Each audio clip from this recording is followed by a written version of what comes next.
Hi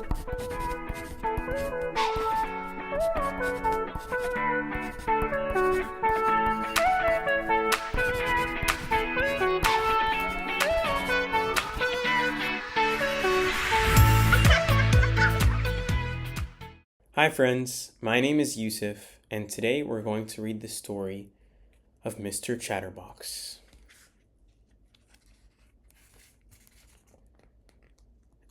Mr. Chatterbox was one of those people who simply couldn't stop talking. He used to talk to anybody and everybody about anything and everything, going on and on and on. And on and on and on. And on and on and on. And when he didn't have anybody else to talk to, he used to talk to himself. "Good morning, Mr. Chatterbox," he used to say to himself. "Good morning to you," he used to reply to himself. "Nice day, isn't it?" "Yes, it is, for that time of year." And so on, and so on, and on, and on, and on. He lived in a box-shaped house in a village, Chatterbox Cottage. One morning the postman arrived with a letter for him. "Morning, Mr. Chatterbox," said the postman. "Oh, good morning to you, postman," replied Mr. Chatterbox. "Although, as I was saying to myself only yesterday, or was it the day before, I forget. However, it's not quite so good a morning, in my opinion, but I might be wrong, although I'm not very often as it was the other day. Monday, I think it was, or perhaps it was Tuesday. But never mind, because it is quite a good morning. Don't you agree?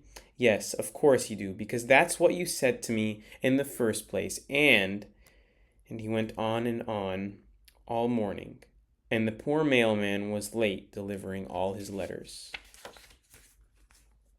That afternoon, Mr. Chatterbox went into the hat shop in the village. "Hello, Mr. Bowler," he said to the man who owned the hat shop. "Do you think, if it's possible, that I could buy, if it's not too expensive, but I'm sure it won't be, a new hat?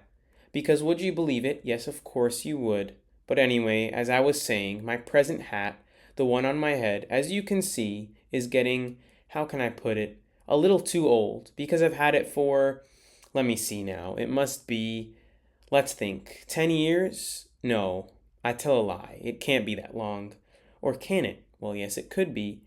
But on the other hand," and he went on and on all afternoon and half the night, long after poor Mr. Bowler should have shut up shop and gone home. Eventually, when Mr. Bowler managed to get a word in edgeways, or was it sideways, he promised to order a new hat for Mr. Chatterbox. Then he pushed Mr. Chatterbox out of his shop, still talking, of course, and went home for his supper, which was cold, of course, because Mrs. Bowler had cooked it for him hours ago. And while he ate, he thought.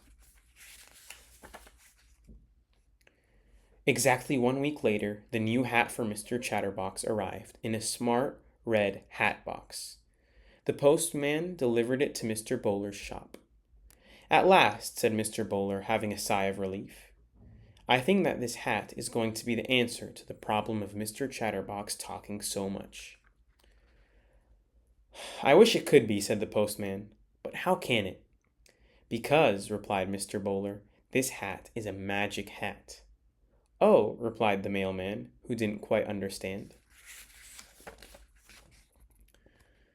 That same afternoon, Mr. Bowler took the new hat round to Chatterbox Cottage. "Oh, goody," said Mr. Chatterbox, seizing the hat box and opening it. "It's my new hat, my lovely new hat. I couldn't wait for it to arrive. In fact, I got up early this morning because, aren't I silly? I just knew. I don't know how, but I really knew. You know that today would be the day. I don't know how I knew, but I knew. And it is, and here's my hat. And oh, isn't it beautiful? I can't wait to try it on. Oh, I do hope it suits me. Do you think it will?" "Yes, of course you do. And why don't you try it on?" said Mr. Bowler, grinning.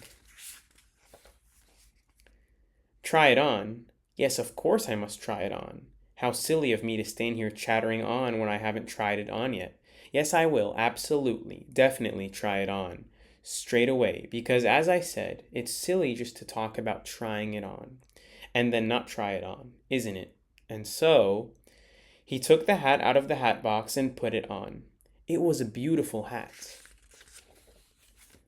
I say, he said, I must say, yes, I really must, that this hat is, yes, it really is, to say the least, one of the better hats that I have ever seen in my life. And in this life, I must say, I have seen some hats. And furthermore, but while he was talking, a funny thing was happening.